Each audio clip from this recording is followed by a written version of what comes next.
Right. Okay. What we're going to do is we're going to start a new chapter, a new topic, and that topic is exponential models. It uses laws of logarithms, but right now in this video we don't need to know about the laws of logarithms because I'm just going to introduce the exponential graphs and what we can do with them based upon the gradient. So I'm going to get started with this, and yeah. Oh, right, exponential graphs. First things first, what is an exponential? You might remember y equals a to the power of x. This is an exponential. It's where the variable x is in the power. A is just a number. It can be any real number.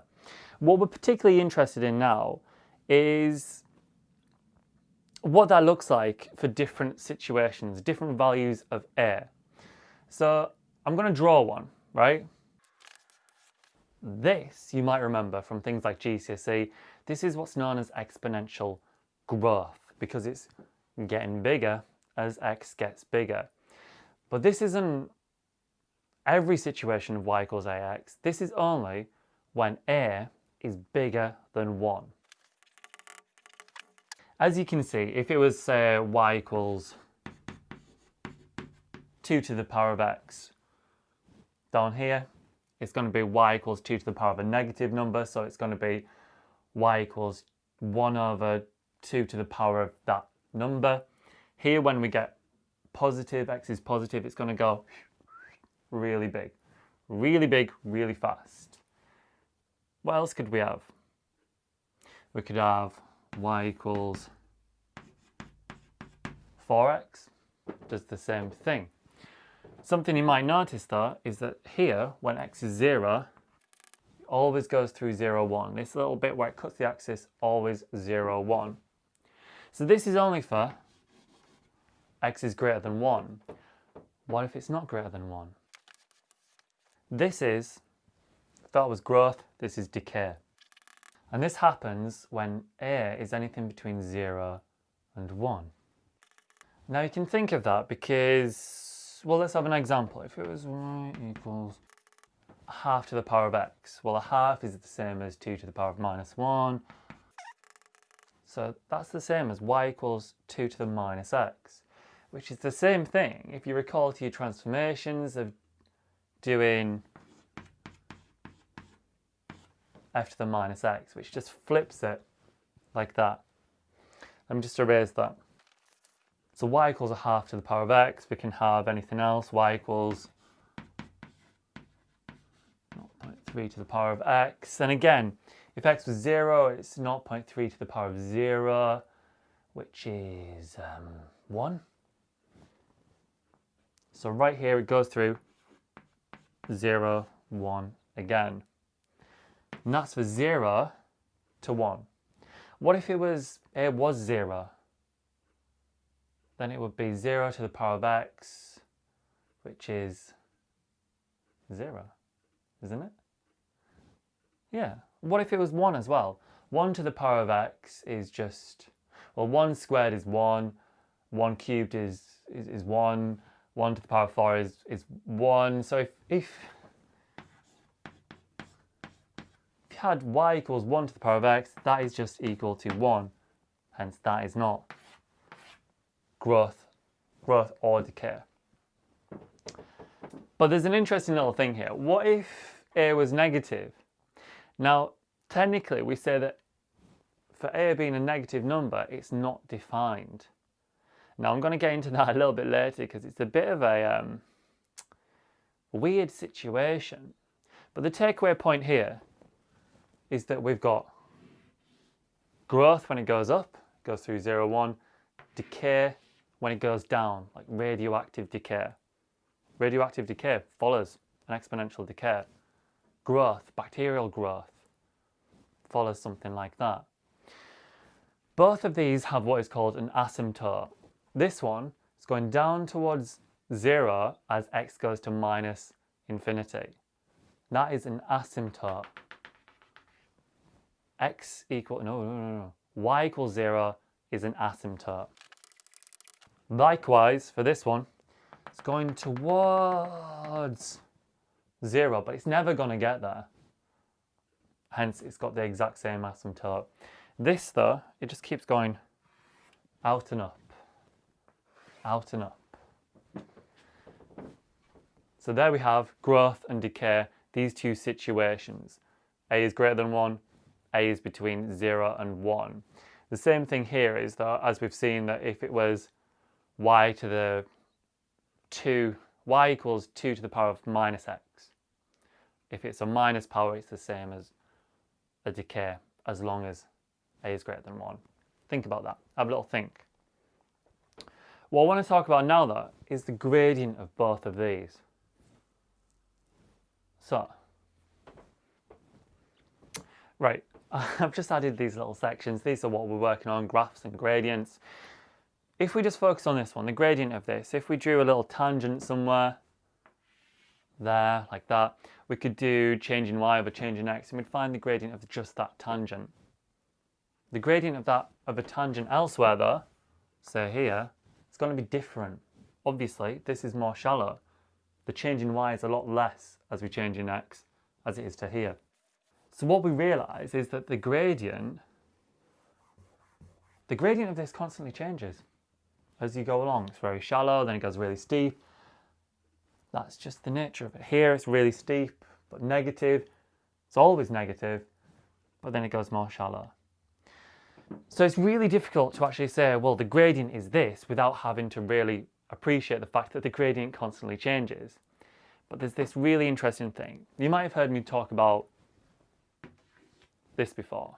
E, Euler's number, or the exponential number.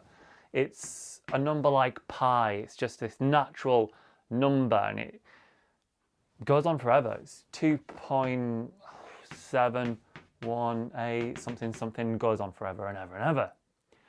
But it's a naturally occurring thing. Just when people started doing numbers and doing equations, they realised that this number just kept appearing, and they're like, whoa, what is this? A little bit like pi. And if we do this, y equals e to the power of x, can you see that? Yeah, it's not that bad. Y equals e to the power of x. This is really special for this exact reason, that the gradient of this function, let's write it as y prime, is e to the x. So if you were looking at a graph of y equals e to the power of x, if you want to know the gradient at some point, all you have to do is figure out this. So for example, let's have a little example. What is the gradient of y equals e to the x at 4? Well, it's y prime. That's just normal notation for gradient when you've got a gradient function. Well, that is e to the power of 4, which is, well,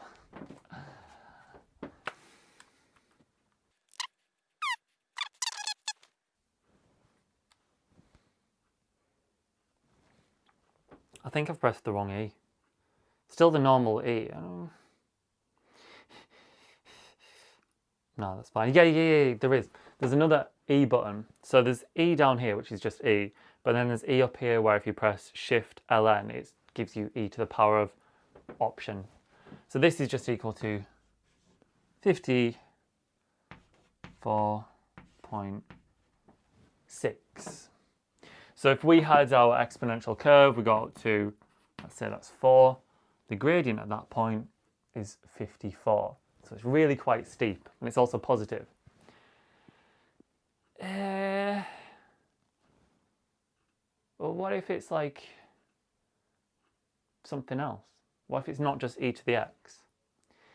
Now, this is rather interesting, and we'll get to proving this probably in year 2 A level. But what if it was y equals e to the k times x, where k is just something, some number, 3, 4, 100? Then the gradient is KEKX. That is it. That is it. These two little rules are very important. So let's have another little example of that. We could use this for minus things. So if it was y equals e to the minus x, you could say that k was minus 1.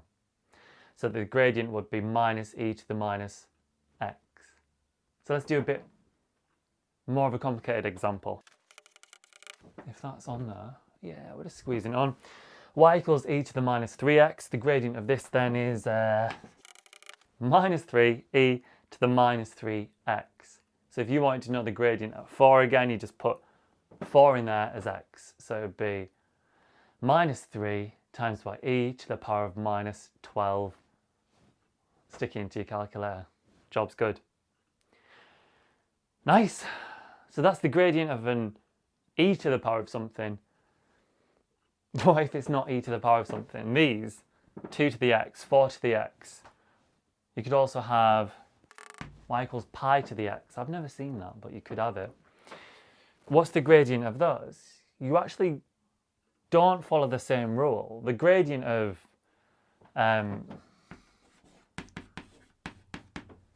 if y was equal to 2x, the gradient of 2x is not 2x. It's just, that's the thing with e, because that's why e is special. So what we have to do is a special little thing to use this fact. Let me erase this. What I've written here is, if y equals ax, change base so it is y equals e to the kx. We can find some e to the power of something, which just makes this the same thing. Now, that might sound a bit odd, so let's do an example. Think of a number, 7, well done. Y equals 7x, we want to put that in an equivalent form of, so we need to work out a value of k, which makes e to the power of k equal to 7. Okay, so if we do this, that's just using a bit of indices there, then that means that now we're going to do some logarithms. That's wrong. Now we're going to do some logarithms. ln 7 equals k. What you could do is you could put that into your calculator and figure out what ln 7 is, or we could just say that k is ln 7. So what we could do is say y equals 7 to the power of x is the same as e to the ln 7 times x. I've put that in brackets because I want it to be clear that it's ln 7 all times by x, not ln of 7x. What you could do equivalently is e to the power of x ln 7. You might see that a bit more because it's just easy, you don't have to write brackets. So once we're at this point, we can just use this fact and work it out. That's as easy as it is. Hence, y prime is ln 7 e to the x ln 7. We could summarize all of this up into a little rule. Got a little bit of room there where I could stick it. Yeah, let's try and squeeze that in. This bit rather small down there. Y equals a to the x, so y prime is ln a e to the x ln a, but as we know here, e to the x ln 7 is just 7 to the power of x, so we can just write it as the gradient is ln a times a to the power of x. That is, I believe, everything. It definitely is. There's one little thing that I wanted to mention, and I don't really have the chalkboard space for it, but it is really interesting. So if we look back here, right, where I said that a could not be negative, I'm going to squeeze it on here. A can't be negative. Why can it not be negative? Well, let's have a little go. Y equals minus 2 to the power of x. Okay, so if we did that, let's do that old school thing of writing down some values of x and then write down the values of y that correspond to that. So this is my head on the screen. This, right, when it's 0, it's 1. When it's 1, it's minus 2. When it's 2, minus 2 times minus 2 is 4. When it's 3, it's minus 8. We go backwards.